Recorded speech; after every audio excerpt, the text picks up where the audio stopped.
करने लगती है पानी पे। Very good. क्योंकि हाइड्रोजन के नीचे आ जाता है तो वो फ्लोट करने लगती है ऊपर। हाइड्रोजन के नीचे आ जाता है? नहीं, कैल्शियम के नीचे हाइड्रोजन चिपक जाता है तो वो फ्लोट करने लगता है। Very good, correct. और डिफरेंस क्या है ये बताइए। जो आयरन होता है उसको प्रोलॉन्ग हीटिंग के बाद स्टीम के साथ रिएक्ट करता है, और जो वो होता है कॉपर जो होता है वो स्टीम के साथ रिएक्ट करता है, वो नॉर्मल हॉट वाटर या कोल्ड वाटर के साथ रिएक्ट नहीं कर पाता। आयंस, ठीक है, आयंस। और दूसरी प्रॉपर्टी क्या है आपको बताना है, मेल्टिंग पॉइंट और बॉइलिंग पॉइंट कैसा है दोनों का? वेरी हाई, ज़्यादा हाई। क्यों?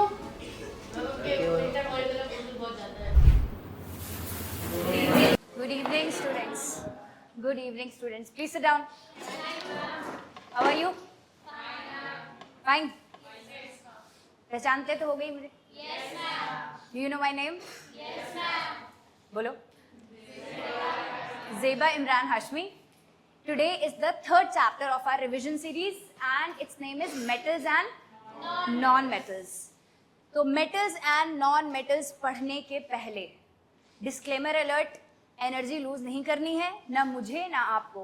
अगर आप लूज करेंगे तो मैं लूज कर दूंगी और मैंने लूज किया तो आप भी लूज कर देंगे, वाइस वर्सा। ठीक है? So do you promise to not lose the energy? Yes, ma'am. Shall we begin? Yes, ma'am. Okay. ठीक है, तो metals and non metals chapter start होता है पीरियोडिक टेबल से। पीरियोडिक टेबल के अंदर ही तो दुनिया के जितने एलिमेंट्स हैं दुनिया में वो सारे कहाँ क्लासिफाई करके कहाँ उनको रखा गया है, कहाँ अरेंज किया गया है? पीरियोडिक टेबल में। तो बताइए टोटल कितने एलिमेंट्स हैं? 118। Out of which how many are metals? How many are non metals? And how many are metalloids? 7. नाम बता सकते हो मेटलॉइड्स का? इसका कोई निमानिक है? नहीं पता। बिहार से जर्मनी सब तेरे आसरे आंट पॉली। ठीक है? B for yes yes. B for boron, S for silicon, Ge germanium, Sb क्या है ये? एंटीमनी। नाम बोलो। और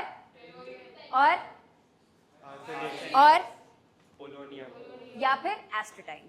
ठीक है? तो ये हमारे मेटलॉइड्स हैं। हमें मेटलॉइड्स के बारे में इस चैप्टर में नहीं पढ़ना है। We have to focus on metals and non metals. ठीक है? जिसमें से भी हमें ज्यादातर प्रॉपर्टीज मेटल्स की पढ़नी है इस चैप्टर में। First part of the chapter will be discussing about metals की ये रिएक्शन, वो पहले तो फिजिकल प्रॉपर्टीज पढ़ लेंगे, मेटल्स और नॉन मेटल्स दोनों की। फिजिकल अपीयरेंस में फिजिकल चीजें क्या क्या, फिजिकली क्या क्या डिफरेंस है दोनों में, वो पढ़ेंगे। फिर हम पढ़ेंगे केमिकल प्रॉपर्टीज। केमिकल प्रॉपर्टीज में भी मेटल्स की हमें ज्यादा पढ़नी है, नॉन मेटल्स की हमें सिर्फ वो वाली प्रॉपर्टी पढ़नी है जो कि मेटल्स के साथ एसोसिएटेड है। ठीक है? यानी मेटल्स के साथ किस तरह की बॉन्डिंग शो करता है नॉन मेटल। तो हमारा जो चैप्टर है वो ज्यादा मेटल्स पे कॉन्सेंट्रेटेड है, हालांकि इसका नाम मेटल्स एंड नॉन मेटल्स है। ठीक है? और second part of the chapter जो है वहां पे हमें क्या पढ़ना है कि हम मेटल्स को एक्सट्रैक्ट कैसे करते हैं, जो हमें जिस नेटिव स्टेट में पाया जाता है मेटल, हम लोग जहाँ जो खोजते हैं मेटल, कहाँ से निकालते हैं मेटल? जमीन से निकालते हैं ना खोद के। तो जमीन से निकालने के बाद उसको साफ सुथरा करके काम के लायक, इस्तेमाल के लायक बनाना। ठीक है? Second part of the chapter आपको ये बताता है। स्टार्ट करें? तो पहली चीज हमको क्या पढ़नी है कि मेटल्स और नॉन मेटल्स में फिजिकल प्रॉपर्टीज में क्या डिफरेंस है। ठीक है? शक्ल सूरत उनकी कैसे अलग अलग है। सही है? तो कौन कौन सी ऐसी प्रॉपर्टीज हैं जो हमें पढ़नी है? जिस सारी प्रॉपर्टीज में पहली प्रॉपर्टी क्या आती है? कंडक्टिविटी। चलो जैसे तुम बताओ, जो तुम्हारी मर्जी, जैसा सीक्वेंस तुम चाहो। कंडक्टिविटी मेटल्स और नॉन मेटल्स का बताओ, कमेंट करो। मेटल्स की कंडक्टिविटी गुड। ठीक है? नॉन मेटल्स की bad conductors, except graphite. Very good. उसके बाद सेकेंड प्रॉपर्टी सोनोरस। ठीक है? सोनोरस, मेटल्स सोनोरस होते हैं कि नहीं? Yes. Non metals any exception? नहीं। Third malleability. कौन मैलिबल होता है दोनों में से? मेटल। कौन डक्टाइल होता है? मैलिबिलिटी है क्या? property of metal by which they can be beaten into thin sheets are termed as malleability. हाँ, which the property by which they can be beaten into sheets. ठीक है? मतलब कि अगर आप हैमर करें हैमर करें तो क्या हो कि वो शीट में कन्वर्ट हो जाए, ठीक है, मेटल आपका शीट में कन्वर्ट हो जाए। दूसरे आपने बोला डक्टिलिटी, वो क्या होता है, वो क्या होता है, ड्रॉन इनटू वायर्स। तो अगर मेटल्स मैलिएबल और डक्टाइल होते हैं तो क्या नॉन मेटल्स भी होते हैं? नहीं, इसके जस्ट ऑपोजिट प्रॉपर्टी शो करते हैं नॉन मेटल्स। उस प्रॉपर्टी का नाम क्या है? ब्रिटलनेस। Very good. तो नॉन मेटल्स जो आपके होते हैं, please close the door, non metals जो होते हैं वो क्या होते हैं? Brittle in nature. Very good. और कोई प्रॉपर्टी छूट रही है? Hardness, lustre. Very good. Lustrous, metals lustrous होते हैं या non metals? Metals. Exception, okay, non metals का एक्सेप्शन आयोडीन। और कोई प्रॉपर्टी? हार्डनेस, मेटल्स हार्ड होते हैं। क्या कोई एक्सेप्शन है? नहीं, मेटल्स का कोई ऐसा एक्सेप्शन? और मरकरी तो हमारा लिक्विड हो जाता है। सुनो सुनो बेटा, आपने कहा मरकरी, तो मरकरी तो लिक्विड है, उसके अलावा कोई और ऐसा मेटल बताओ जो sodium, potassium, lithium. Very good. और लिथियम और गैलियम और सीजियम हाथ में रखते ही पिघल जाते हैं, ठीक है। तो ये भी इतने सारे एक्सेप्शंस मेटल में है। अच्छा, अब नॉन मेटल में, नॉन मेटल की टेंडेंसी क्या होती है? सॉफ्ट होते हैं कि हार्ड होते हैं? जनरली सॉफ्ट, है ना। जनरली तो गैसेस होते हैं और जो सॉलिड्स हैं वो सॉफ्ट हैं, पर क्या कोई एक्सेप्शन है? डायमंड, कार्बन का कौन सा allotrope? Diamond. Diamond, hardest substance ever. तो physical properties are done. Now we will be studying the chemical properties of metals and non metals. चलिए, ये थी हमारी फिजिकल प्रॉपर्टीज जो अभी हम डिस्कस कर रहे थे। नाउ केमिकल प्रॉपर्टीज में आपको पढ़नी है रिएक्शंस बहुत सारी। तो मेटल्स की रिएक्शन हम पढ़ेंगे सबसे पहले ऑक्सीजन के साथ, ठीक है। मेटल्स ऑक्सीजन के साथ किस तरह बिहेव करती है, तो ऑक्सीजन के साथ भी डिफरेंट मेटल डिफरेंट तरीके से रिएक्ट करती हैं। कुछ मेटल्स ऐसे हैं जो जबरदस्त रिएक्टिविटी शो करते हैं, जो यूं चुटकियों में रिएक्ट करते हैं ऑक्सीजन के साथ, है ना। यानी अगर आपने उनको रख दिया है बस रूम टेम्परेचर पे, वो नॉर्मल कंडीशन में भी, तो केमिकल प्रॉपर्टीज में नंबर 1 पढ़नी है आपको reactions of metals with oxygen. सही है। तो ऑक्सीजन के साथ क्या बोला मैंने? डिफरेंट मेटल्स डिफरेंट तरीके से रिएक्ट करते हैं depending upon the reactivity of the metal, ठीक है। जो ज्यादा रिएक्टिव मेटल है वो खूब तेजी से रिएक्ट करेगी, और कुछ तो इतनी रिएक्टिव होती है कि आपने जैसे ही वो एयर के कांटेक्ट में आती है वो एक्सप्लोसिव रिएक्शंस दे देती है। और 2 ऐसे लोग जो हैं जो खतरनाक तरीके से रिएक्ट करते हैं वो है सोडियम और पोटेशियम। धमाका ही करना होता है इनको, ठीक है। इसीलिए इनको हम खुली हवा में नहीं रखते हैं, इनको हम केरोसिन में, मिट्टी के तेल में डुबो के रखते हैं, ठीक है। क्योंकि हवा में ऑक्सीजन भी है और मॉइस्चर भी है, दोनों के साथ ये बहुत तेजी से रिएक्ट करती हैं दोनों मेटल्स। इसीलिए हम लोग केरोसिन ऑयल में, या मैंने आपको एक और बताया था पैराफिन, ठीक है, दोनों में आप इसको डिप करके रख सकते हैं। आपकी एनसीईआरटी में सिर्फ केरोसिन मेंशन है, तो you will not forget kerosene. सही है, केरोसिन में डिप करके रखते हैं। नेक्स्ट इज, ये पानी में इनके ऑक्साइड्स को जब हम पानी में अगर डाल दें तो क्या बनाते हैं? ये बेसिस बनाते हैं। और ये बेसिस जब पानी में डाल के बने हुए हैं तो obviously they are water soluble bases which are also known as alkalies. Very good. Next is magnesium. Magnesium को अगर आप ऑक्सीजन से रिएक्ट कराना चाहते हैं, याद करिए मैग्नीशियम रिबन बर्निंग क्या करते थे?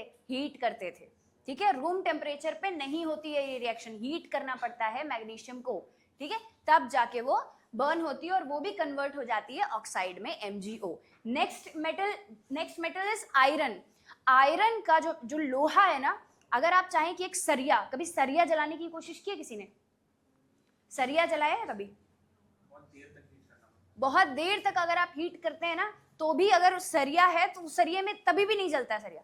आपको आयरन को कन्वर्ट करना पड़ता है आयरन फीलिंग्स में, उसका पाउडर्ड फॉर्म में कन्वर्ट करना पड़ता है। और कभी अगर आपने किया हो घर में, कभी करके देखना, अगर मिल जाए ना आपको, उसका लोहे का बुरादा बोलते हैं उसको, आयरन फीलिंग्स, उसको कभी गैस, जलती हुई गैस पे ऐसे थ्रो करना तो वो बहुत अच्छा सा, वो जैसे आपने अभी दिवाली में पटाखे छुड़ाए होंगे तो वो किरकिरी जैसा निकलता है, मतलब उसमें कैसा होता है वो, देखा किसी ने? स्पार्कल, छोटे छोटे चट करके जलता है, स्पार्कलिंग फ्लेम देता है वो, ठीक है। तो ये आयरन का जो आप फीलिंग्स है आयरन की, वो इस तरीके से बर्न होती है ऑक्सीजन के साथ। और क्या किस में कन्वर्ट होती है? आपकी ऑक्साइड में कन्वर्ट होती है। कॉपर, अगेन कॉपर को भी हमें हीट करना पड़ता है, तब जाके उसको भी हम ऑक्सीजन के साथ रिएक्ट करा सकते हैं, और वो भी ऑक्साइड बनाता है। कॉपर का भी ऑक्साइड बनता है CuO, और ये ऑक्साइड ब्लैक कलर की कोटिंग के फॉर्म में पाया जाता है। ब्लैक कलर की, वो पूरा डार्क हो जाता है, ठीक है, देखा ही होगा आपने, कॉपर के बर्तन होते हैं, चूल्हे पे रख के गैस पे रख के उसमें खाना बनाते हैं तो क्या होता है, बर्तन थोड़ा थोड़ा काला हो जाता है बिकॉज ऑफ 2 रीजंस। एक तो हो सकता है उसमें ऑक्सीजन की सप्लाई प्रॉपर ना हो, आपका फ्यूल प्रॉपर कंबशन ना हो पा रहा हो। दूसरा रीजन, कॉपर भी तो ऑक्साइड बनाता है, वो भी तो डार्क कलर का होता है, दैट इज वाई। दोनों कंडीशंस हो सकती हैं। नेक्स्ट आपका एल्यूमिनियम और जिंक। एल्यूमिनियम और जिंक जब रिएक्ट करता है ऑक्सीजन के साथ तो ये एक स्पेशल तरीके का ऑक्साइड, दोनों ही एक अलग तरीके का ऑक्साइड बनाते हैं। डिफरेंस क्या है इन दोनों के ऑक्साइड में, Al2O3 ZnO के बिहेवियर में, और बाकी के मेटल के ऑक्साइड्स में क्या डिफरेंस है, कोई बताएगा? Can anyone tell me the difference? Any other student, not only Aniket, और कोई बच्चा? मेटल्स के जो ऑक्साइड्स हैं जनरली किस नेचर के होते हैं और एल्यूमिनियम और जिंक किस तरह से अलग हैं उनसे? हाथ उठाइए, कौन बताएगा? प्रॉपर अच्छे से एकदम बढ़िया आंसर देना है। चलिए लाउडली बोलना। चलिए बताइए। मैम जो मेटल्स के ऑक्साइड होते हैं मैम बेसिक इन नेचर होते हैं, और जो मैम नॉन मेटल्स के ऑक्साइड होते हैं वो एसिडिक नेचर होते हैं, और जो Al है मैम एल्यूमिनियम का जो ऑक्साइड है मैम वो एम्फोथर्मिक है मैम, वो एसिड के साथ बेस करेंगे और बेस के साथ एसिड के तरह रिएक्ट करेंगे। एम्फोटेरिक नेचर का होता है, वेरी गुड, सिट डाउन। तो एल्यूमिनियम और जिंक के जो ऑक्साइड्स होते हैं वो एम्फोटेरिक नेचर के होते हैं। एम्फोटेरिक मतलब जो एसिड की प्रेजेंस में बेस की तरह बिहेव करने लगे और बेस की प्रेजेंस में एसिड की तरह बिहेव करने लगे, दोनों ही चीजें कर सके, दल बदलू हो, जैसे कि क्या? अच्छा मैं नहीं बोलूंगी ये बात, तुम जानो भैया, ठीक है। तो ये अपना एम्फोटेरिक नेचर का होता है इनका ऑक्साइड। ऑलराइट, अब ये सारी रिएक्शंस हैं जो अभी आपने बोला। एल्यूमिनियम ऑक्साइड जो है वो एम्फोटेरिक है, मतलब एसिड और बेस दोनों के साथ रिएक्ट कर रहा है। एक एसिड और एक बेस की रिएक्शन जब होती है तो फॉर्मेशन किस चीज का होता है? सॉल्ट एंड वाटर, खत्म बात। दो ऐसे मेटल्स हैं जिन पे कोई असर नहीं होता ऑक्सीजन का, वो कौन है? गोल्ड और silver. They will not react with oxygen at all costs. Okay, विश्रुत and Tanay. Next is metals की रिएक्शन विद वाटर। अगेन जो ज्यादा रिएक्टिव है वो ज्यादा खतरनाक तरीके से रिएक्ट करेगा। तो सबसे ज्यादा रिएक्टिव एलिमेंट्स कौन से हैं? सोडियम, पोटेशियम, सही है। तो अपना सोडियम पोटेशियम रिएक्ट करेगा तो exothermic, in fact highly exothermic reaction, इतना एक्सोथर्मिक कि धमाके भी हो सकते हैं, ठीक है। और साथ में हाइड्रोजन गैस प्रोड्यूस होगी, ये आपको पता ही है। आगे बढ़ते हैं। कैल्शियम और मैग्नीशियम ये दोनों similar kind of behaviour show करते हैं। इन दोनों की रिएक्शन जो पानी के साथ होती है उसमें एक डिफरेंस है और एक सिमिलैरिटी है, कौन बताएगा? कैल्शियम और मैग्नीशियम की रिएक्शन जब पानी से कराते हैं तो इन दोनों रिएक्शंस में एक फर्क है और एक सिमिलैरिटी है, दोनों बताना है। सिमिलैरिटी, चलो ठीक है, ट्राई करो। डिफरेंस प्रज्ञान आप बताएंगे डिफरेंस। मैम उनको जब पानी के साथ रिएक्ट कराते हैं तो वो मतलब विग्रेसली रिएक्ट करती है और बबल्स फ्लोट करने लगती है पानी पे। Very good. क्योंकि हाइड्रोजन के नीचे आ जाता है तो वो फ्लोट करने लगती है ऊपर। हाइड्रोजन के नीचे आ जाता है? नहीं, कैल्शियम के नीचे हाइड्रोजन चिपक जाता है तो वो फ्लोट करने लगता है। Very good, correct. और डिफरेंस क्या है ये बताइए। कैल्शियम जो है वो कोल्ड वाटर के साथ रिएक्ट करता है और जो मैग्नीशियम है वो गर्म पानी से। Warm water, very good. तो बैठिए। सिमिलैरिटी क्या बताया आपने? अर्नव ने सिमिलैरिटी बताई कि दोनों ही जब रिएक्ट करती हैं वाटर से तो बबल फॉर्मेशन होता है और ये बबल्स उस मेटल पे ऊपर जाके चिपक जाते हैं, जिसकी वजह से मेटल दोनों ही फ्लोट करने लगते हैं, कैल्शियम भी मैग्नीशियम भी। ये सिमिलैरिटी है। और फर्क क्या है कि भैया मैग्नीशियम जो है वो आपका गर्म पानी के साथ रिएक्ट करता है और कैल्शियम ठंडे पानी के साथ भी रिएक्ट कर जाता है, सही है। तो ये डिफरेंस है। अब आयरन और कॉपर, इनके थोड़े ज्यादा नखरे हैं। क्या नखरे हैं आयरन और कॉपर के, कौन बताएगा? हाँ, अब बताइए। जो आयरन होता है उसको प्रोलॉन्ग हीटिंग के बाद स्टीम के साथ रिएक्ट करता है, और जो वो होता है कॉपर जो होता है वो स्टीम के साथ रिएक्ट करता है, वो नॉर्मल हॉट वाटर या कोल्ड वाटर के साथ रिएक्ट नहीं कर पाता। ठीक है, एक स्ट्रॉन्ग हीटिंग चाहता है, एक प्रोलॉन्ग हीटिंग चाहता है। दोनों का पहला नखरा क्या है कि हीट करो, दूसरा नखरा क्या है? पानी नहीं चाहिए भाई को, स्टीम बात चाहिए, ठीक है। स्टीम लेके आओ तब रिएक्ट करेंगे। Very good, sit down. ये डिफरेंस है इनमें। ओके, अब मेटल्स की रिएक्शन विद एसिड्स। तो जब मेटल्स एसिड्स के साथ रिएक्ट करते हैं तो क्या बनता है बेटा? Salt plus hydrogen gas liberate होती है। इसका ये आपकी एनसीईआरटी में दिया हुआ है कि आपने HCl में जिंक के ग्रैन्यूल्स डाले, तो पहले एक सवाल आता है कि ग्रैन्यूल्स क्यों डाले, पूरा बड़ा सा टुकड़ा उठा के क्यों नहीं पटक दिया एसिड के अंदर, ग्रैन्यूल क्यों डाला, छोटे छोटे टुकड़े क्यों डाले जिंक के, बताइए। हाईली एक्सोथर्मिक डाइल्यूशन बता रहा है, कौन बताए? हाँ, जल्दी रिएक्ट करे, ज्यादा रिएक्ट करे, सरफेस एरिया बढ़ाने के लिए, for increasing the surface area for exposure towards the acid. ठीक है, सही है। चलो, तो इस वजह से हम लोग इसकी फिलिंग्स डालते हैं जिंक की, और क्या रिलीज होता है? Hydrogen gas. एक ऐसा एसिड है जिसकी रिएक्शन, हम रिएक्शन कराने का कोई फायदा नहीं है, हाइड्रोजन गैस लिबरेट नहीं होगी, वो एसिड है HNO3, because it is a very very strong oxidising agent. So what it does, the hydrogen gas which is liberated in the reaction, HNO3 being a strong oxidizing agent, oxidizes the hydrogen into water. Very good. It oxidizes the hydrogen into water. But there are two metals which do react with HNO3 to form hydrogen gas. Which are the two metals? Magnesium and manganese. Sorry, I am not able to hear. Thank you so much, don't drop down my energy man. Okay, तो क्या ऐसा होता है, क्यों react कर जाते हैं ये दोनों? Because they are very good, because they are strong reducing agents. तो दोनों तरफ से कौन आए हैं लड़ने के लिए? दोनों तरफ से बलवान बोलते हैं ना, बलवान लोग हैं दोनों तरफ से, शक्तिशाली हैं दोनों तरफ से, तो कोई किसी को ओवर पावर नहीं कर पाएगा। इधर HNO3 चढ़ेगा कि भाई ऑक्सीडाइज कर डालूंगा, और इधर से Mn और Mg मैं तुझे रिड्यूस कर डालूंगा, और दोनों एक दूसरे की क्या करेंगे? एक दूसरे के इफेक्ट को काउंटर करते हुए किसका फायदा हो जाएगा? हाइड्रोजन गैस बन जाएगी। ठीक है, उड़ जाएगी निकल के। चलिए, तो ये है आपका। उसके अलावा एक आपका एनसीईआरटी में एक छोटा सा इन टेक्स्ट बॉक्स में एक्वा रेजिया दिया हुआ है। एक्वा रेजिया क्या है बेटा?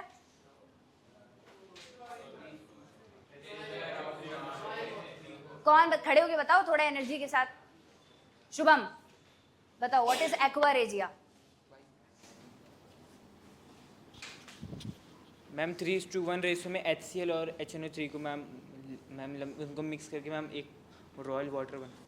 हाँ, इसको एक्वा रेजिया, बैठिए। It is a mixture of HCl and HNO3, जहाँ पे HCl is present in 3 times greater amount than HNO3। और इससे होता क्या है, एक मिक्सचर जो बनता है, मिक्सचर उसका हम एक नाम देते हैं कॉमन टर्म्स में, उसको बोलते हैं रॉयल वाटर। ठीक है, शाही पानी। ऐसा शाही पानी जिसमें क्या क्या तक डिजोल्व हो जाता है, गोल्ड और प्लैटिनम तक डिजोल्व हो जाता है। सोना जल्दी डिजोल्व नहीं होता है क्योंकि उसकी रिएक्टिविटी कम होती है। सही है। अगर मुझे बोर फील हुआ, मैं भी बोर कर दूंगी। चलो, नेक्स्ट इज मेटल्स की रिएक्शन विद सॉल्ट सॉल्यूशन। भैया, मेटल की रिएक्शन विद सॉल्ट सॉल्यूशन क्या होगी? हम चैप्टर नंबर 1 में भी पढ़ चुके हैं। कैसा रिएक्शन? डिस्प्लेसमेंट। तो जो मेटल आप मिला रहे हैं सॉल्ट सॉल्यूशन के साथ, अगर वो मेटल ज्यादा ताकतवर है तो वो सॉल्ट सॉल्यूशन के मेटल को डिस्प्लेस कर देगा, धक्का मार के बाहर निकाल देगा। चलिए, तो ये हम कहाँ से देखेंगे? रिएक्टिविटी सीरीज से। अगेन आपकी एनसीईआरटी में एक एक्सपेरिमेंट दिया हुआ है, iron plus copper sulphate. Copper sulphate solution में आपने आयरन डाल के छोड़ दिया, तो कॉपर सल्फेट का कलर क्या होता है? ब्लू। तो हम थोड़ी देर बाद क्या ऑब्जर्व करते हैं, कुछ घंटों बाद, कि सॉल्यूशन ग्रीन कलर का हो जाता है, because the copper got displaced by iron from its solution. चलिए, next is metals with non metals. ये क्या है? ये आपका ब्रिज है चैप्टर के दूसरी तरफ जाने के लिए। ठीक है, चैप्टर हमारा अब सेकंड अपने दूसरे पड़ाव पे पहुंचने वाला है। मेटल्स और नॉन मेटल्स की रिएक्शन आपको पढ़नी है। मेटल्स और नॉन मेटल्स किस तरह से बिहेव करते हैं, कैसे एक दूसरे के साथ रिएक्ट करते हैं, तो कोई एक्सप्लेन करेगा? मेटल्स नॉन मेटल्स कैसे रिएक्ट करते हैं एक दूसरे के साथ? एनीबडी? कोई बताएगा? नहीं? अच्छा बताओ, मेटल्स का नेचर क्या होता है? इलेक्ट्रॉन के टर्म्स में बात करना। ले जाओ, इलेक्ट्रॉन ले जाओ। और नॉन मेटल का नेचर क्या होता है? ले आओ भाई, ले आओ, ले आओ। ठीक है, तो एक जने बैठे हुए हैं जिनके पास एक्स्ट्रा इलेक्ट्रॉन है, बोझ लग रहा है उनको इलेक्ट्रॉन, ले जाओ भाई एक्स्ट्रा। और क्यों ये देना चाहता है इलेक्ट्रॉन? क्या ऐसा है इसके पास? क्यों? अपनी स्टेबिलिटी को मेंटेन करने के लिए। स्टेबिलिटी मतलब ऑक्टेट। ऑक्टेट अच्छा राइट। तो जैसे एग्जांपल अगर मैं लूं Na का, सोडियम का एटॉमिक नंबर 11, कॉन्फ़िगरेशन 2,8,1। तो ये जो 1 है, थर्ड शेल का जो इलेक्ट्रॉन है, ये बोझ बना हुआ है सोडियम पे। तो सोडियम क्या चाहता है कि भगाओ इसको और पेनल्टीमेट शेल की ऑक्टेट के साथ खुश हो जाओ, ठीक है। दूसरी तरफ आता है क्लोरीन के पास कितने इलेक्ट्रॉन्स हैं? 17 कॉन्फ़िगरेशन 2,8,7। जो आपकी वैलेंस शेल है या आउटर मोस्ट शेल है, उसमें कितने इलेक्ट्रॉन्स हैं? 7 कितने और चाहिए? ये भी तो कर सकता है कि 7 इलेक्ट्रॉन लूज कर दे, उसकी पेनल्टीमेट में भी तो 8 इलेक्ट्रॉन्स हैं। कौन इतनी मेहनत करे? इससे अच्छा छीन झपट लाओ कहीं से, है ना। क्या जरूरत है मेहनत करने की जब हम दबंग हैं? तो क्लोरीन दबंग है कि नहीं है? है कि नहीं है? क्यों, कैसे है? काफी इलेक्ट्रोनेगेटिव तो तुम बोल रहे हो, कैसे इलेक्ट्रोनेगेटिव है? क्या क्या है उसके अंदर ऐसा? वो इलेक्ट्रोनेगेटिव क्यों है ये बताओ। इलेक्ट्रोनेगेटिव कैसे होता है कोई एलिमेंट? इलेक्ट्रॉन को खींचने की शक्तियां होती हैं कि दूसरे का इलेक्ट्रॉन खींच ले। तो वो शक्तियां कहां से मिलती हैं उसको? ये बोलो ना भाई। न्यूक्लियस से मिलती हैं, प्रोटॉन से मिलती हैं। उसके पास 17 प्रोटॉन है, ठीक है। तो वो सारे प्रोटॉन दूसरे की खींचने लगते हैं इलेक्ट्रॉन, ठीक है। तो that is why electronegativity is the tendency to attract the जो शेयर्ड पेयर। एक्चुअली वो शेयर्ड पेयर यानी बॉन्डिंग के टाइम पे इलेक्ट्रोनेगेटिविटी डिफाइन की जाती है, बट एनीवे। तो नॉन मेटल्स जो है इलेक्ट्रोनेगेटिव है, आपने ठीक बोला, इस वजह से वो इलेक्ट्रॉन दूसरे का खींचते हैं, इलेक्ट्रॉन गेन करने की टेंडेंसी होती है। तो दोनों ही अपनी ऑक्टेट को पूरी करने के लिए एक जन इलेक्ट्रॉन देते हैं, दूसरे इलेक्ट्रॉन लेते हैं। और इस लेने देने की रीजन में, मतलब लेने देने की सिचुएशन में होता क्या है कि मेटल के ऊपर, मेटल किस चीज में कन्वर्ट होता है? मेटल जब एक इलेक्ट्रॉन लूज, किस में कन्वर्ट होता है? कैटायन में। और जब भी अच्छा, और नॉन मेटल किस में कन्वर्ट होता है? एनायन में। कैटायन मतलब पॉजिटिवली चार्ज स्पीशीज, एनायन मतलब नेगेटिवली चार्ज स्पीशीज। तो जब एक पॉजिटिवली, जब भी कोई चार्ज स्पीशीज होती है कहीं रखी हुई है, तो वो अपने चारों तरफ क्या जनरेट करती है? Electrostatic field. तो पॉजिटिव यानी कैटायन के इर्द गिर्द पॉजिटिव नेचर की फील्ड है और एनायन के इर्द गिर्द सराउंडिंग में नेगेटिव नेचर की फील्ड है। ये दोनों फील्ड्स आपस में इंटरैक्ट करती हैं और इलेक्ट्रोस्टैटिक फोर्स ऑफ अट्रैक्शन के कारण एक साथ बैठ जाते हैं दोनों ही चार्ज स्पीशीज, ठीक है। और इस इलेक्ट्रोस्टैटिक फोर्स ऑफ अट्रैक्शन को हम कौन सा बॉन्ड कहते हैं? Very good, ionic bond. तो इसी शब्द के साथ फिर हम खाली कह के तो नहीं निपट पाएंगे, हमको उसकी प्रॉपर्टीज भी पढ़नी पड़ेंगी आयनिक बॉन्ड की, सही है। तो आयनिक बॉन्ड की जो प्रॉपर्टीज हमें पढ़नी है, उसमें सबसे पहले आता है कि बताओ तो कि आयनिक बॉन्ड्स का कॉन्स्टिट्यूएंट कॉम्पोजिशन क्या है? क्या होता है आयनिक बॉन्ड्स में? Ions, cation and anion. But sorry, थोड़ा कम सुनते हैं, तेज बोला करो। आयंस, ठीक है, आयंस। और दूसरी प्रॉपर्टी क्या है आपको बताना है? मेल्टिंग पॉइंट और बॉइलिंग पॉइंट कैसा है दोनों का? वेरी हाई, ज्यादा हाई। क्यों? इंटरमॉलिक्यूलर, क्योंकि दोनों ही इलेक्ट्रोस्टैटिक फोर्स ऑफ अट्रैक्शन के कारण जुड़े हुए हैं and it is the strongest force that can ever exist between two species, ठीक है। हम अगर एटॉमिक लेवल पे बात करें तो ये स्ट्रॉन्गेस्ट काइंड ऑफ फोर्स होता है जो कि पाया जाता है, ठीक है। दैट इज वाई मेल्टिंग और बॉइलिंग पॉइंट दोनों हाई होता है। अच्छा, एक चीज और, एक एटम के एक मॉलिक्यूल के अंदर जो दोनों हैं, दोनों चार्ज स्पीशीज हैं, उन दोनों के बीच का इंटरैक्शन नहीं डिफाइन करता है मेल्टिंग पॉइंट बॉइलिंग पॉइंट। कौन डिफाइन करता है? उसके पड़ोस में जो मॉलिक्यूल है, पड़ोसी को कितनी ताकत से खींच पा रहा है। समझ रहे हो? Electrostatic field force of attraction हर तरफ लग रहा है ना, पूरा स्फेरिकल सराउंडिंग में लग रहा है, तो पड़ोसी को भी उतनी ही ताकत से खींच रहा है जितना अपने वाले स्पीशीज को खींच रहा है, अपने वाले काउंटर आयन को खींच रहा है। इसलिए मेल्टिंग पॉइंट और बॉइलिंग पॉइंट हाई है, क्योंकि इधर का ना तुम ये वाला बॉन्ड तोड़ पाओगे ना ये वाला तोड़ पाओगे। सब डायरेक्शन में बॉन्ड्स कैसे हैं? स्ट्रॉन्ग। समझ आ रहा है? Next is solubility. सॉल्युबिलिटी कैसी है भाई? पोलर सॉल्वेंट में सॉल्युबल होंगे। क्यों? क्योंकि वो खुद पोल हैं, क्योंकि वो खुद चार्ज स्पीशीज हैं। लाइक डिसॉल्व्स लाइक, याद आया? ठीक है। नेक्स्ट इज कंडक्टिविटी हाई, क्योंकि आयनाइज हो जाएंगे, डिसोसिएट हो जाएंगे, ठीक है। Next is brittle. ब्रिटल क्या है? ब्रिटल मतलब आप अगर हथौड़ा दे मारे किसी चीज पे तो वो चीज टूट जाए, इसे कहते हैं ब्रिटल होना, ठीक है। तो क्यों आयनिक कंपाउंड्स ब्रिटल नेचर के होते हैं? आयनिक कंपाउंड्स बताइए।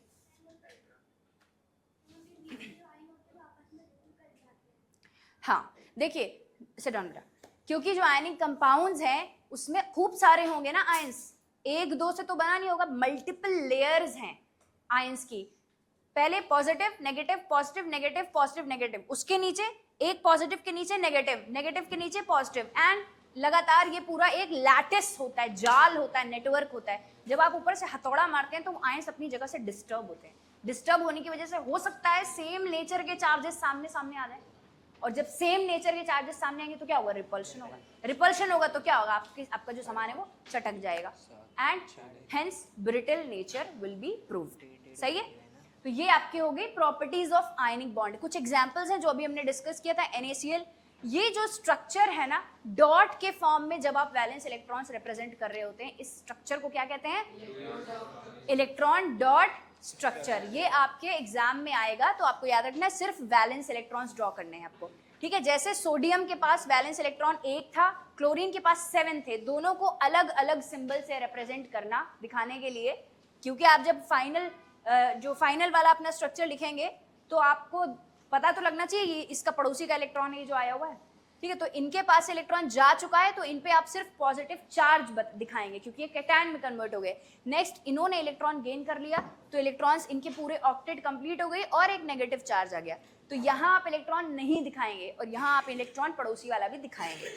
लास्ट में इस तरीके से अगर आपके पास और भी कुछ आ जाते हैं लिखने, MgCl2 का आ जाता है, आयनिक कंपाउंड, कोई भी आयनिक कंपाउंड का स्ट्रक्चर लिखने को आ जाए तो बस आप पहले क्या लिखेंगे? आप पहले लिखेंगे वो एटम अपने वैलेंस इलेक्ट्रॉन के साथ, फिर इलेक्ट्रॉन का ट्रांसफर दिखाएंगे और ट्रांसफर हो जाने के बाद क्या आयंस बनेंगे, उन आयंस के अंदर इलेक्ट्रॉन्स का अरेंजमेंट शो कर देंगे, ठीक है। क्लियर है? यहां तक आपका होता है बॉन्डिंग। अब आ जाता है चैप्टर का नेक्स्ट फेज, जहां पे हमको पढ़ना है occurrence of metal, metallurgy, extraction, ठीक है। तो अब ये बताओ, कभी किसी ने किसी मेटल की खुदाई देखी है? हाँ, कहाँ पे देखा है बताइए? वीडियोस में देखा। रियल में देखा है किसी ने? नहीं। वीडियोस में कौन से मेटल की देखी है? गोल्ड की देखी है, कोल की देखी और वो आयरन देखा है। सोने का देखा है? गोल्ड का? कोई दुबई गया है? दुबई गया है कोई? नहीं। अपने इंडिया में है किसी मेटल की खान है क्या? किसकी है? हाँ, सीधा तुमने यूरेनियम ही खोद डाला। और है सही में? इसलिए तुम उड़ीसा जाना चाहते हो। कब चले भाई? चला ले। उड़ीसा, झारखंड, अच्छा ठीक है। तो कभी प्लान करना, चलते हैं, हम भी देखेंगे खुदाई। थोड़ा जेब में बड़ी बड़ी जेब वाला कपड़ा पहन के चलेंगे, थोड़ा थोड़ा जेब में रख लाएंगे, फिर अमीर हो जाएंगे, है ना। फिर क्या करेंगे? शेख चिल्ली, ख्याली पुलाव बनाओ, बस चुपचाप पढ़ लो, पेपर में नंबर ले आओ, अपने आप पैसे आ जाएंगे। देखो हाँ ठीक है, देखो इधर। ओके, तो जब सुनो, मान लो अपने 10 किलो का पत्थर आपने जमीन से खोद के निकाला, उसके अंदर आपको कहीं थोड़ी मोड़ी सी मेटल अगर मिल रही है तो क्या आप उस पर खर्चा लगा के उस बड़े से 10 किलो के पत्थर से क्या आप 2 ग्राम मेटल निकालेंगे? क्यों नहीं? उससे ज़्यादा खर्चा बैठ जाएगा, है ना। तो इसीलिए हम ऐसा काम तो करेंगे नहीं, तो हमारे किसी काम का नहीं है, लेकिन फिर भी उसके अंदर मेटल है तो हम उसे मिनरल तो कहेंगे, ठीक है। मिनरल तो वो है क्योंकि उसके अंदर मेटल है, वो खाली स्टोन नहीं है, सिर्फ रॉक नहीं है। It does contain some amount of metal in it, so it will be known as mineral. Now, अगर आपके पास कोई ऐसा पत्थर मिलता है आपको जिसमें अच्छा खासा अमाउंट है, अच्छा खासा मास परसेंट है मेटल का, then that mineral, वो भी मिनरल है, but that mineral will be also termed as ore, also termed as ore, ठीक है। तो इसी के साथ एनसीईआरटी में एक रीजन असर्शन में आपका क्वेश्चन आ सकता है कि ऑल मिनरल्स आर ओर्स या फिर ऑल ओर्स आर मिनरल्स। तो कौन सा सही है?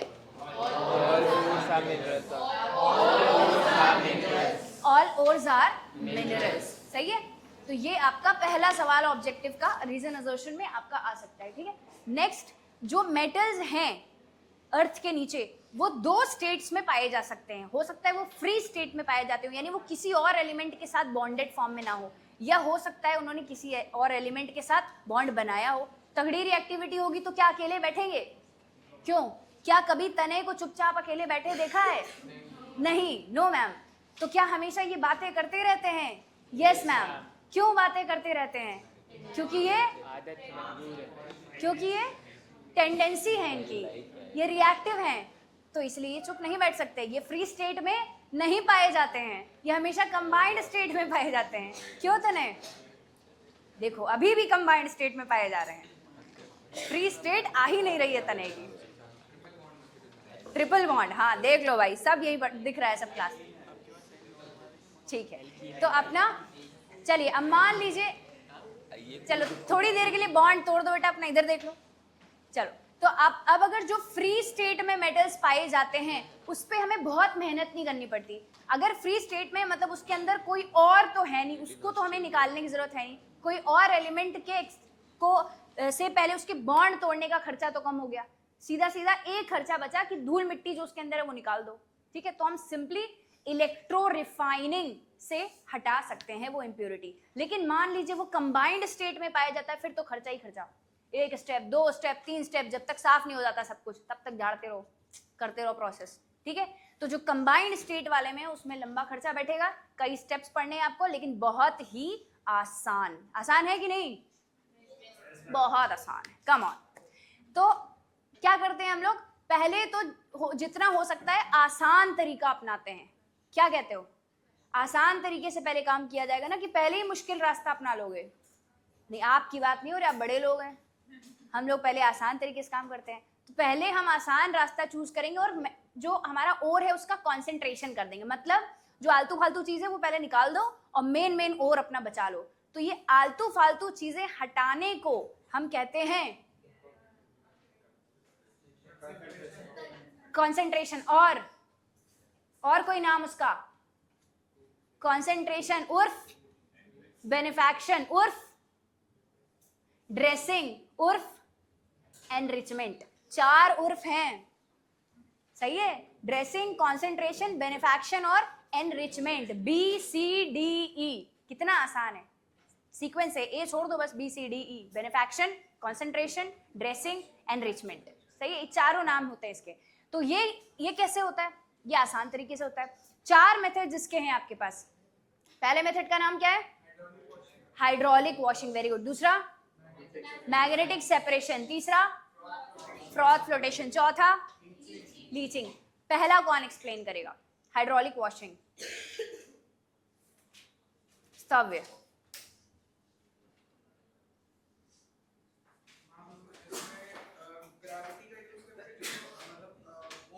हाँ, उसको हम लोग नीचे वाटर ऊपर से बोर के ऊपर से वाटर सप्लाई करते हैं, ठीक है। तो जितनी गैस होता है वो सब वाटर से फ्लो हो चला जाता है और जो हैवी मेटल होता है वो नीचे एपरेटस में। हाँ, वेरी गुड। जो इसको हम इसीलिए ग्रेविटी सेपरेशन भी कहते हैं। क्या होता है कि हम एक स्लैंटिंग सरफेस लेते हैं, ठीक है, और स्टेयरकेस जैसा बनाते हैं उसको। Crushed ore, crushing of ore को हम क्या नाम देते थे? पल्वराइजेशन, याद आया? तो पल्वराइज्ड ओर यानी क्या करते हैं? पिसा हुआ ओर, जितना हम क्रश करके जिस भी स्टेज तक ले जा सकते हैं उस ओर को। क्रश्ड ओर को हमने सबसे ऊपर वाले स्टेयरकेस के सबसे ऊपर वाली स्पेस पे रखा, फिर हमने उस पे तेज धार पानी स्प्रिंकल किया, तेज धार, ठीक है। तो क्या हुआ कि जो धूल मिट्टी थी और इम्प्योरिटी थी वो बह गई, और थोड़ा थोड़ा हो सकता है मेटल भी बह गया हो, लेकिन आसमान से गिरेगा तो खजूर में तो अटकेगा, तो दूसरे वाले स्टेयरकेस पे रुक गया वो। हो सकता है वहां से भी गिरा हो तो तीसरे पे रुक जाएगा। इसीलिए हम ऐसा स्टेयरकेस के फॉर्म में वो स्लोप जो है उसको, उसमें क्या करते हैं, उसमें बीच बीच में रिजेस दे देते हैं, इसीलिए ताकि अगर गिरे मेटल तो कहीं तो अटके, सही है। तो फिर होता क्या है, इम्प्योरिटीज बह जाती हैं और जो मेटल था हमारा, और जो था हमारा अच्छा वाला साफ सुथरा, उसको हम वहां से उठा के आगे की प्रोसेस के लिए भेज देते हैं। दूसरा मेथड आपने क्या बताया? मैग्नेटिक सेपरेशन, बताइए ये किस तरह के मेटल्स को एक्सट्रैक्ट करने में इस्तेमाल किया जाता होगा? ऐसे मेटल्स जिनका और जिसके ओर्स के पास में मैग्नेटिक प्रॉपर्टी हो या फिर गैंग के पास में मैग्नेटिक। वेरी गुड, यानी कि या तो उसकी इम्प्योरिटी मैग्नेटिक नेचर की हो या फिर वो और खुद मैग्नेटिक नेचर का हो। करते क्या है इसमें, कौन बताएगा? मैग्नेटिक सेपरेशन एक्सप्लेन कौन करेगा? मैग्नेटिक सेपरेशन में क्या करते हैं? मैग्नेट की हेल्प से इंप्योरिटीज हटाते हैं, मतलब एक मूविंग प्लेटफॉर्म लेते हैं जैसे कि कन्वेयर बेल्ट जिसमें हो, हाँ, तो उस पे हम वो पूरा क्रश्ड और डाल देते हैं और बेल्ट को मूव कराते हैं। और बेल्ट को मूव कराया तो हुआ क्या, या तो गैंग उसमें चिपका रह गया और जो आपका ओर था वो आगे अटक गया, आगे गिर गया जाके, या तो आपका ओर चिपका रह गया और धूल मिट्टी उड़ गई। बहरहाल हुआ क्या, एट द एंड हमारा ओर जो है वो इंप्योरिटी से अलग हो गया। सही है। उसके बाद तीसरा मेथड क्या है? Froth flotation. कौन एक्सप्लेन करेगा फ्रॉथ फ्लोटेशन? एनीबडी? थोड़ी एनर्जी के साथ। Froth flotation, froth flotation, anyone amongst the girls? Garima, बताना है आपको? No? Anybody? Okay, try. Would you like to try? Aniket, Ronit, anyone? Really? Pragyan, Siya, stop. Okay, हम क्रश डोर को पानी में पाइन ऑयल के साथ मतलब स्टर करते हैं मतलब तेज़ से, तो जो इम्प्योरिटी होती है वो फ्रॉथ के साथ ऊपर आ जाती है और हमारा और सेटल हो जाता है। ठीक है, वेरी गुड। और पाइन ऑयल क्यों लेते हैं? ताकि जो फ्रॉथ है वो मतलब जब लंबे समय तक बना रहे, स्टेबलाइज हो जाए फ्रॉथ। और दूसरा उसका नेचर क्या होता है पाइन ऑयल का? वाटर के रेफरेंस में क्या नेचर होता है? हाइड्रोफोबिक। Very good. और सिट डाउन। तो हमारा जो पाइन ऑयल है वो भी हाइड्रोफोबिक नेचर का है और भी हाइड्रोफोबिक नेचर का ही लेते हैं। उसी और के लिए हम लोग ये वाला मेथड यूज करते हैं। तो होता क्या है, जब आपने उस कंटेनर में ये पाइन ऑयल डाला, पानी डाला, क्रश डोर डाला और कॉफी बीटर मशीन जैसे ब्लेंड कर दिया, ठीक है, और जब ब्लेंड किया तो उसमें फ्रॉथ बना, झाग बना, फेना। और फेना ही लेना, तो फेना कहाँ आएगा? ऊपर, पानी से दूर आएगा, ऊपर आएगा, क्योंकि उसके अंदर एयर ट्रैप्ड है, हवा हल्की होती है पानी से, तो हवा के साथ साथ फ्रॉथ आपका ऊपर आएगा। पाइन ऑयल हाइड्रोफोबिक है, वो भी उसके ऊपर आएगा, और भी हाइड्रोफोबिक है, वो पाइन ऑयल के ऊपर आएगा। तो कुल मिला के सब ऊपर ही आ जाएंगे। और नीचे कौन रह जाएगा? पानी के साथ सड़ी हुई इम्प्योरिटी। ठीक है, फिर आप उसको छान लेंगे छन्नी से और फिर अपना और जो है उसको धो लेंगे और आगे की प्रोसेस के लिए भेज देंगे। चौथा मेथड लीचिंग, वो क्या होता है बताइए?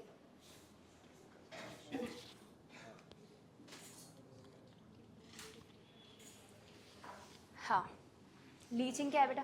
और को एक सूटेबल रेजेंट यानी एक केमिकल के साथ में ट्रीट करते हैं ताकि हम लोगों को मेटल्स मिल जाए। मतलब मैं फिल्ट्रेट को और केमिकल यानी कि रेजेंट से ट्रीट करते हैं और फिल्ट्रेट लोग को मिल जाता है। सॉरी, इम्प्योरिटीज को रेजेंट से ट्रीट करते हैं और फिल्ट्रेट मिल जाता है। मतलब जो ओर है वो डिसॉल्व होगा, बताइए, ओर डिसॉल्व होगा या इम्प्योरिटी डिसॉल्व होगी? इम्प्योरिटीज डिसॉल्व हो जाएंगी केमिकल में और मिल जाएगा हम लोगों को। ना, ओर डिसॉल्व होता है, ठीक है, बैठिए। और जो है आपका वो डिसॉल्व हो जाता है रेजेंट में और इम्प्योरिटी नीचे सेडिमेंट हो जाती है। फिर आप उसको छानते हैं और जो फिल्ट्रेट है उसमें एक और रिएजेंट मिलाते हैं। ज़्यादातर ये बॉक्साइट के कॉन्सेंट्रेशन के लिए इस्तेमाल होता है। और जो आपका फिल्ट्रेट मिला उसमें हम एक और रिएजेंट डालते हैं और वो रिएजेंट क्या होता है? पानी, खूब सारा पानी। तो अब की बार क्या होता है? आपका और प्रेसिपिटेट आउट हो जाता है और फिर हम लोग और को आगे की प्रोसेस के लिए भेजते हैं। तो ये 4 मेथड्स हैं सेपरेशन के, ठीक है, जो आपके ये सॉरी किसके? कॉन्सेंट्रेशन के। कॉन्सेंट्रेशन कर लेने के बाद अब आती है सेकेंड स्टेप कि और जो था आपका उसमें से आप मेटल एक्सट्रैक्ट कर लीजिए। ये आपका फाइनल स्टेप होता है, ठीक है। तो कैसे करते हैं? इसके लिए हमको देखना पड़ता है कि जो मेटल है उसकी रिएक्टिविटी कैसी है। क्या वो तगड़ा रिएक्टिव है? अगर वो ज्यादा रिएक्टिव है, देखो 3 तरह के हो सकते हैं रिएक्टिविटी के बेसिस पे हमने 3 तरह से क्लासिफाई किया, मीडियम रिएक्टिविटी, हाई रिएक्टिविटी, लो रिएक्टिविटी। अगर लो रिएक्टिविटी है तो क्या ही बॉन्ड बनाएगा, ठीक है, ऑक्साइड जो या सल्फाइड भी बना सकता है, लेकिन जो भी बॉन्ड बनाएगा वो कमजोर बॉन्ड होगा क्योंकि वो खुद कमजोर है।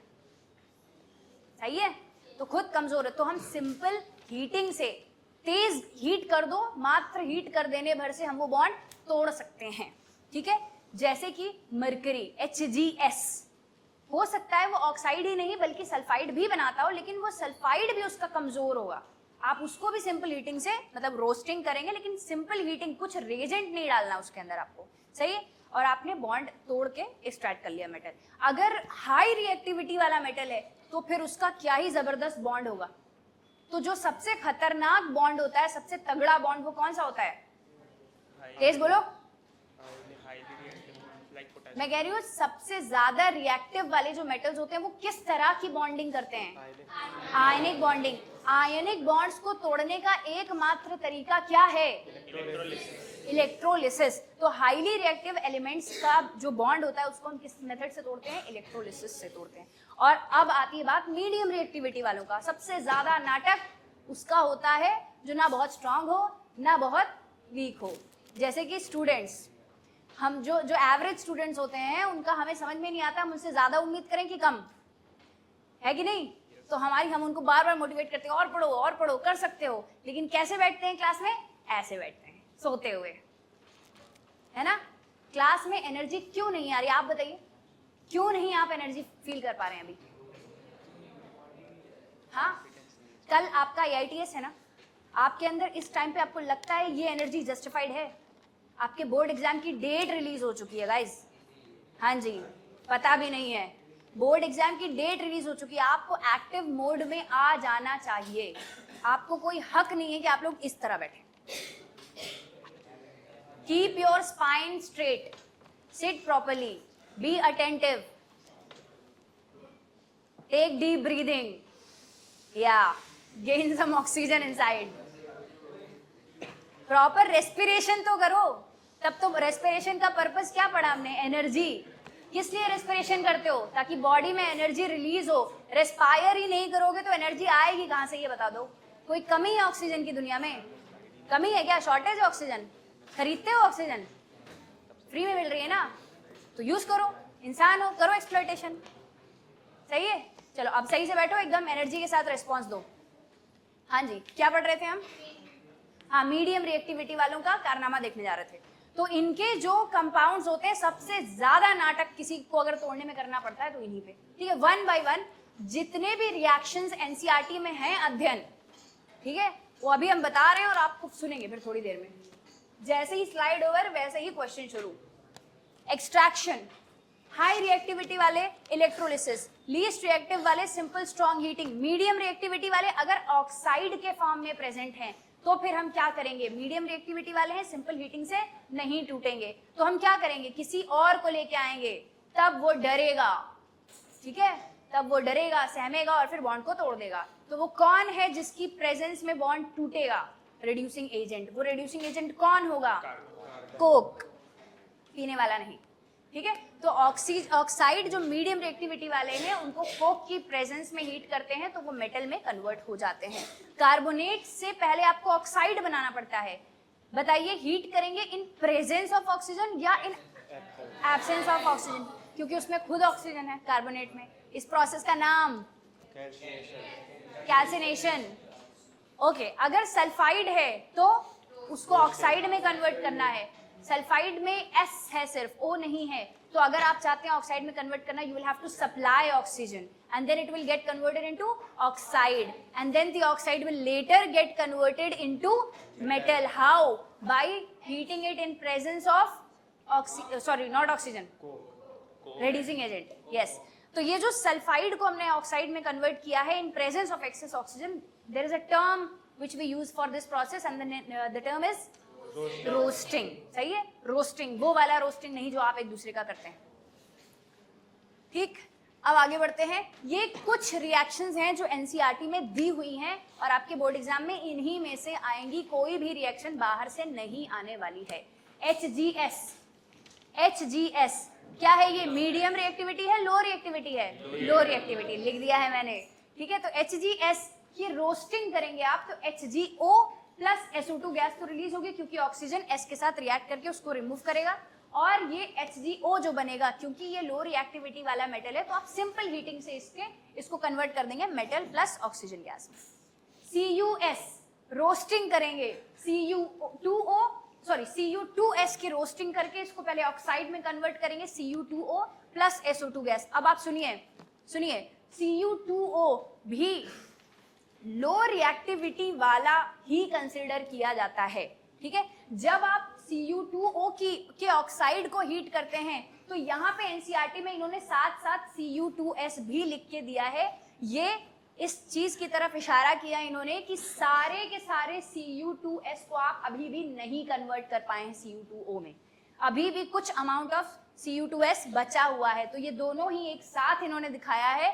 और इसके साथ साथ आपको एक और चीज की तरफ इन्होंने इशारा किया है, वो क्या है कि ये जो Cu2O है ये टूटेगा तो किस में कन्वर्ट होगा? अगर लो रिएक्टिविटी वाला है तो इसमें कोई रिड्यूसिंग एजेंट की जरूरत नहीं है, ये कन्वर्ट होगा कॉपर प्लस ऑक्सीजन, और वो जो ऑक्सीजन गैस निकलेगी वो वापस से इस Cu2O के रोस्टिंग में इस्तेमाल हो जाएगी। तो क्योंकि ये दोनों प्रोसेस थोड़ी देर बाद साइमल्टेनियसली चलने लगेगी, इसलिए दोनों ही रिएक्शंस को क्लब करके दिखाया है। और आंसर इसका आपका जो प्रोडक्ट आएगा वो Cu plus SO2 and product लिख दिया इन्होंने सिर्फ, ठीक है। तो अगर आप सिर्फ इतना भी लिखते हैं तो बहुत अप्रोप्रिएट तो नहीं होगा, क्योंकि आप फिर ये कैसे जस्टिफाई करेंगे कि Cu2O कहाँ से आया, ठीक है। तो ये आप ध्यान दीजिएगा, थोड़ा सा कंफ्यूजन हो सकता है, फ्लो में नहीं याद होगा, हो सकता है गलती हो जाए, इसीलिए प्लीज इसको बहुत ध्यान से पढ़िएगा ये दोनों steps. Next is ZnS। Zinc जो है ये मीडियम रिएक्टिविटी वाला एलिमेंट है, इसकी आप रोस्टिंग करके पहले ऑक्साइड में कन्वर्ट करेंगे, और क्योंकि ये मीडियम रिएक्टिविटी वाला है इसको चाहिए होगा reducing agent Coke. You will heat it in presence of coke and then it will get converted into metal, as well as that C will take away the O from it and form what? Carbon monoxide. Similarly, अगर वो carbonate के form में है, you will do the calcination first, you will convert it into oxide, and then from oxide it will get converted into the metal as well as the gas. Next, ये दो बहुत ध्यान से आपको पढ़ना है, इसलिए क्योंकि हम यहाँ पे रिड्यूसिंग एजेंट कोक नहीं बल्कि एक हाई रिएक्टिव मेटल ले रहे हैं, ठीक है।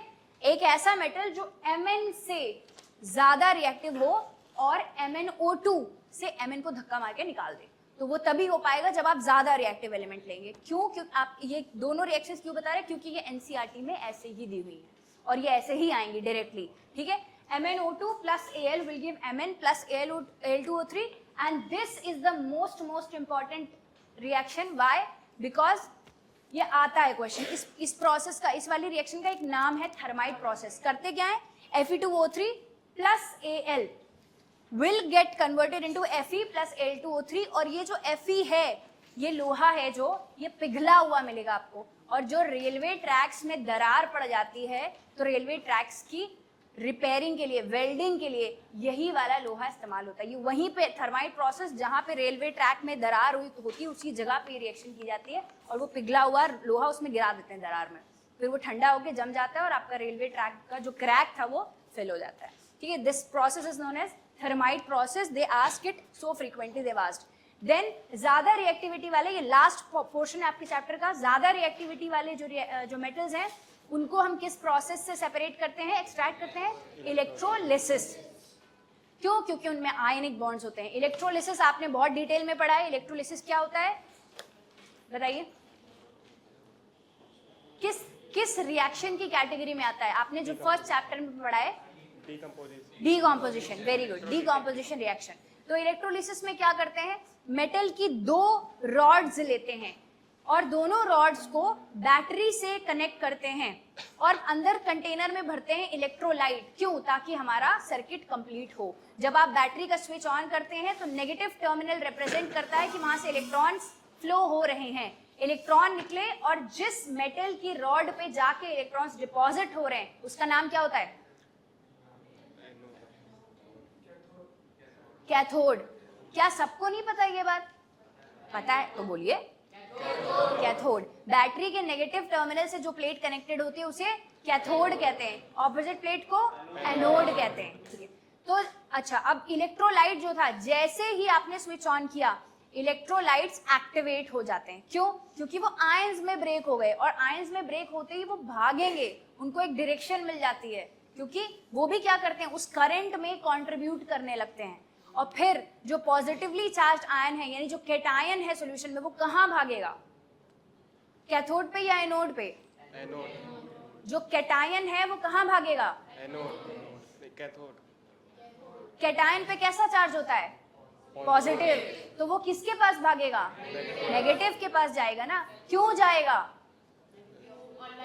डिस्चार्ज होने जाएगा, अपने चार्ज को रिमूव करने के लिए जाएगा, ठीक है। तो अगर हम एग्जांपल लें NaCl सॉल्यूशन का, इलेक्ट्रोलिसिस में एक तो आपको ये याद रखना है कि इलेक्ट्रोलिसिस जो है वो दो ही स्टेट्स में हो सकती है, या मोल्टेन स्टेट या एक्वस स्टेट। तो जो आपका कैटायन है वो कैथोड के पास जाएगा, अपने चार्ज को रिमूव करेगा। कैसे रिमूव करेगा? पॉजिटिव चार्ज अगर किसी पे है तो वो चार्ज कैसे रिमूव होगा? इलेक्ट्रॉन गेन करके, ठीक है। तो कैटायन जाएगा, Na+ जाएगा, इलेक्ट्रॉन गेन करेगा और Na में कन्वर्ट होगा, और वो Na वही जाके बैठ जाएगा इत्मीनान से, चार्ज उतर के आराम से बैठ के रेस्ट करेगा। फिर एनोड पे कौन जाएगा? Negative charge. नेगेटिव चार्ज यानी कि क्या बोलते हैं उसको? एनायन। एनायन गया अपने को डिस्चार्ज करने। एनायन कैसे डिस्चार्ज होगा? इलेक्ट्रॉन लूज करके। तो क्लोरीन गया, इलेक्ट्रॉन लूज किया और Cl में कन्वर्ट हुआ। Cl is not the stable state of chlorine. Cl2 is a stable state of chlorine. It exists as a dimer. So therefore, two chloride ion goes, and both the chloride ions lose one electron each, and that get converted into Cl2.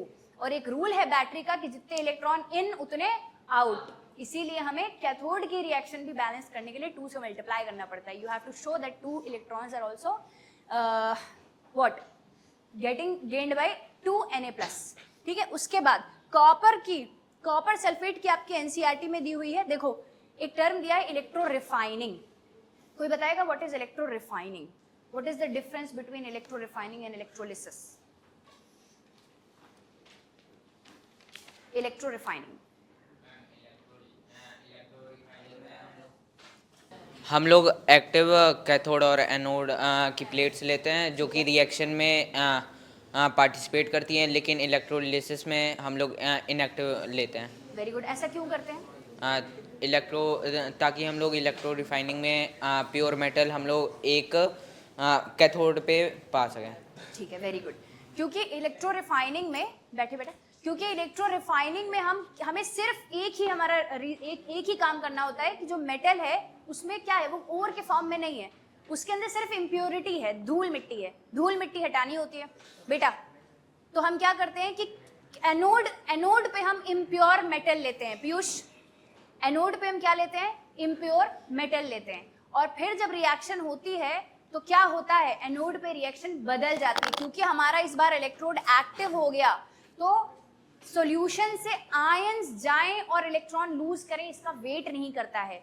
In anode क्या करता है? वो खुद अपने electrons release कर देता है battery को वापस करने के लिए, ठीक है। तो होता क्या है, कॉपर ने अपने 2 इलेक्ट्रॉन्स लूज किए और कॉपर Cu+2 में कन्वर्ट हो गया। ये Cu+2 सॉल्यूशन में उतर जाता है और सॉल्यूशन से कैथोड की तरफ जाता है। तो इस तरह से जो इम्प्योर कॉपर था वो प्योर कॉपर में जाके इकट्ठा हो रहा होता है, कलेक्ट हो रहा होता है कैथोड पे जाके। थोड़ी देर बाद क्या होता है कि जो हमारा एनोड है वो फिनिश हो जाता है। क्यों? क्योंकि वही तो खर्च हो रहा है, वही तो जाके डिपॉजिट हो रहा है कैथोड पे। तो हमारा एनोड फिनिश हो जाता है, तो हम जाके उसको रिप्लेस करते हैं, नया इम्प्योर मेटल लगाते हैं, वहां से हम फिर से मेटल्स प्योरीफाई करते हैं, इधर कैथोड पे जा के इकट्ठा करते रहते हैं। ये है आपका इलेक्ट्रो रिफाइनिंग। जो आपका एनोड के नीचे जो इम्प्योरिटीज थी उस मेटल के अंदर वो जाके इकट्ठा हो जाती है, उसे हम कहते हैं एनोड मड। इस पे क्वेश्चन आता है कि इलेक्ट्रो रिफाइनिंग जब आप कॉपर सल्फेट की करते हैं तो बताइए सॉल्यूशन के कलर में क्या डिफरेंस आपको ऑब्जर्व करने को मिलता है? सॉल्यूशन का कलर डार्क होता है या फेड होता है या वैसे ही रहता है? वैसे ही रहता है। क्यों वैसे ही रहता है? क्यों वैसे ही रहता है बताइए स्तव्य, क्यों वैसे ही रहता है?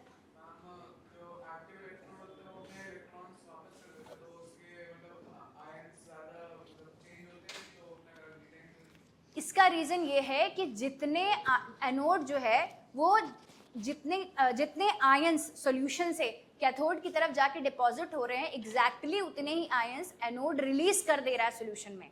तो शॉर्टेज नहीं हो रही है, ग्रेडियंट क्रिएट ही नहीं हो रहा है, जितना आयन जा रहा है उतना ही आ जा रहा है। तो जो कलर पहले था वही कलर अभी भी है। तो कलर कम नहीं होगा, लेकिन रिएक्शन रुक जाएगी एक पॉइंट पे जाके, क्योंकि एनोड एग्जॉस्ट हो जाएगा। You will have to replace the anode, ठीक है। So this was actually the second last topic, because there is one more small topic which is also connected with the previous chapter. corrosion आप उसमें भी already पढ़ चुके हैं, ठीक है। corrosion क्या है? हाँ मतलब ऑक्सीडेशन या रिडक्शन, ठीक है, redox reactions in metals is known as corrosion. तो आपने 3 पढ़े हैं पिछले चैप्टर में, चैप्टर नंबर 1 में, किसका, सिल्वर का, कॉपर का और आयरन का। सिल्वर के कोरोजन को हम टार्निशिंग भी कहते हैं। क्या होता है इसकी टार्निशिंग में, Ag2S बनता है। कॉपर की टार्निशिंग में क्या होता है, CuO बनता है, ग्रीन कलर की कोटिंग आ जाती है कॉपर के ऊपर। और आयरन के रस्ट बन जाता है, Fe2O3.XH2O रस्ट बन जाता है, जो कि ब्राउन कलर का फ्लेकी सब्सटेंस है। आप इसको प्रिवेंट कैसे कर सकते हैं, रस्टिंग को प्रिवेंट कैसे कैसे कर सकते हैं भैया? तुम्हारी साइकिल में जब जंग लगने लगता है तो तुम क्या करते हो, ग्रीस लगाते हो, साफ नहीं करते हो, पहले उसको साफ करते हो, कैसे उसके जंग के ऊपर ही ग्रीस लगा देते हैं, साफ करके, मतलब जंग वंग लग चुका है सबके यहाँ, किए हो ये सब काम है, तो क्या करो, अच्छा हम क्या करें कि जंग लगे ही ना, पेंट, ये किया हुआ है देखो, सब पेंट क्यों किया है, ताकि जंग ना लगे। और क्या कर सकते हैं, ग्रीजिंग कर, लगा दो ग्रीज, कपड़े में लग जाएगा, ग्रीजिंग कर सकते हैं, और ऑयलिंग कर सकते हैं, और इलेक्ट्रोप्लेटिंग, अच्छा ठीक है, और गैल्वेनाइजेशन। गैल्वेनाइजेशन क्या है, गैल्वेनाइजेशन क्या है, जिंक की कोटिंग। क्या करते हैं, जिंक को पिघला लो, जिसको प्रोटेक्ट करना है उसको ले जाके डुबा दो वो पिघले हुए जिंक में, फिर ले जाके ठंडा कर दो और बस हो गई कोटिंग।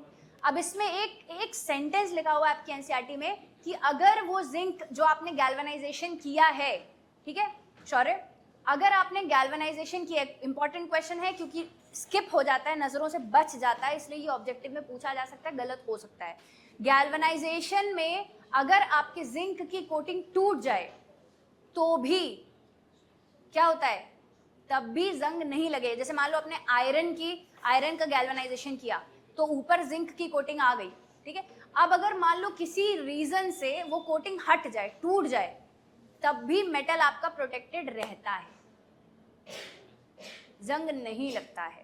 क्यों बताइए? क्योंकि अरे चटक जाए भले, मेटल एक्सपोज हो जाएगा, लेकिन आसपास अभी भी जिंक है। हम ये नहीं कह रहे कि ले जाके घिस घिस के पूरा जिंक उतार दो, आयरन को खुला छोड़ दो तब तो लगेगा ही जिंक। हम कह रहे हैं मान लो दरार आ जाए, थोड़ा बहुत निकल जाए, टूट जाए, तब भी प्रोटेक्टेड है, क्योंकि अभी भी वो बॉडीगार्ड है मेटल का, वो जिंक ज्यादा रिएक्टिव है। तो आयरन से रिएक्ट करे वो गैस, ऑक्सीजन या मॉइस्चर, आयरन से रिएक्ट करे उससे पहले आसपास का सराउंडिंग में और भी तो कहीं थोड़ा पोर्शन में तो लगा है ना जिंक, वो जाएगा, वो रिएक्ट कर जाएगा, वो ट्रैप कर लेगा मॉइस्चर को और ऑक्सीजन को और खुद रिएक्ट कर जाएगा, ठीक है। तो अगर दरार भी आ गई तब भी आपका मेटल जो है वो बच जाएगा। ये एनसीईआरटी की लाइन है, क्वेश्चन आ सकता है, गलत मत करके आना, ठीक है। नेक्स्ट इज आपका क्या बचता है, एलॉइंग। क्रोम प्लेटिंग मतलब इलेक्ट्रोप्लेटिंग, वो भी आप इलेक्ट्रोलिसिस से करते हैं, जो कि आप सीनियर क्लास में 11th स्टैंडर्ड में पढ़ेंगे, इसको डिटेल में पढ़ेंगे। इसमें भी इलेक्ट्रोलिसिस ही करते हैं, ठीक है। क्या करते हैं, कैथोड पे आप उस सब्सटेंस को लगा देते हैं जिसकी आप कोटिंग करना चाहते हैं, और एनोड पे आप वो सब्सटेंस लेते हैं जिसको आप ऊपर चढ़ाना चाहते हैं, ठीक है। Next alloying. एलॉय मतलब homogeneous mixture of two metals या नॉन मेटल्स, या एक मेटल दूसरा नॉन मेटल, कुछ भी ले सकते हैं कॉम्बिनेशन, पिघला हुआ होना चाहिए। पिघलाते हैं, मिक्स करते हैं, अच्छा जो ज्यादा लेना है वो जो प्राइमरी मेटल है उसको पहले मेल्ट करते हैं, फिर सेकेंडरी मेटल को मेल्ट करके उसमें मिक्स करते हैं, ठंडा करके एलॉय बना लेते हैं, फिर उस एलॉय का जो सामान बनाना होता है बनाते हैं। क्यों बनाते हैं एलॉय? प्रॉपर्टीज को एनहांस करने के लिए मेटल की, ठीक है। जैसे गोल्ड है, सोना, ये बहुत मुलायम होता है। अगर आप 24 कैरेट गोल्ड, प्योर गोल्ड का अगर आप ऑर्नामेंट पहनेंगे, ज्वेलरीज पहनेंगे, तो वो छूते ही पिचक जाएंगी।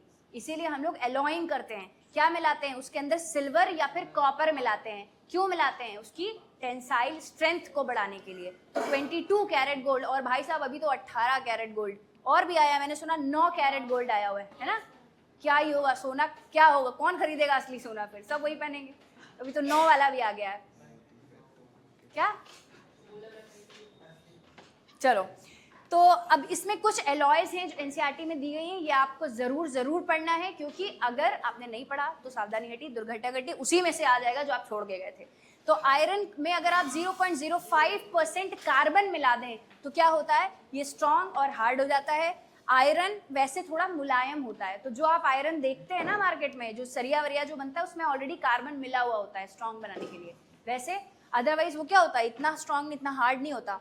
Iron plus nickel plus chromium मिला के स्टेनलेस स्टील बनाते हैं, स्टेनलेस, जिसका ये बॉटल है जो अर्नब भाई साहब बहुत देर से घुमा रहे हैं इधर उधर। हाँ, नेक्स्ट इज, तो ऐसा क्या है कि वो इधर उधर भागी जा रही है, पैर हैं क्या बोतल के, रख दो, नहीं भागेगी वो जब तक तुम एक्सटर्नल फोर्स नहीं लगाओगे, अपना हरकतें कर रहे हैं। देखो फिर अगर आपने एलॉय में एक सब्सटेंस मरकरी ले लिया तो अब उसको एलॉय नहीं बल्कि अमेलगम कहेंगे। क्या कहेंगे?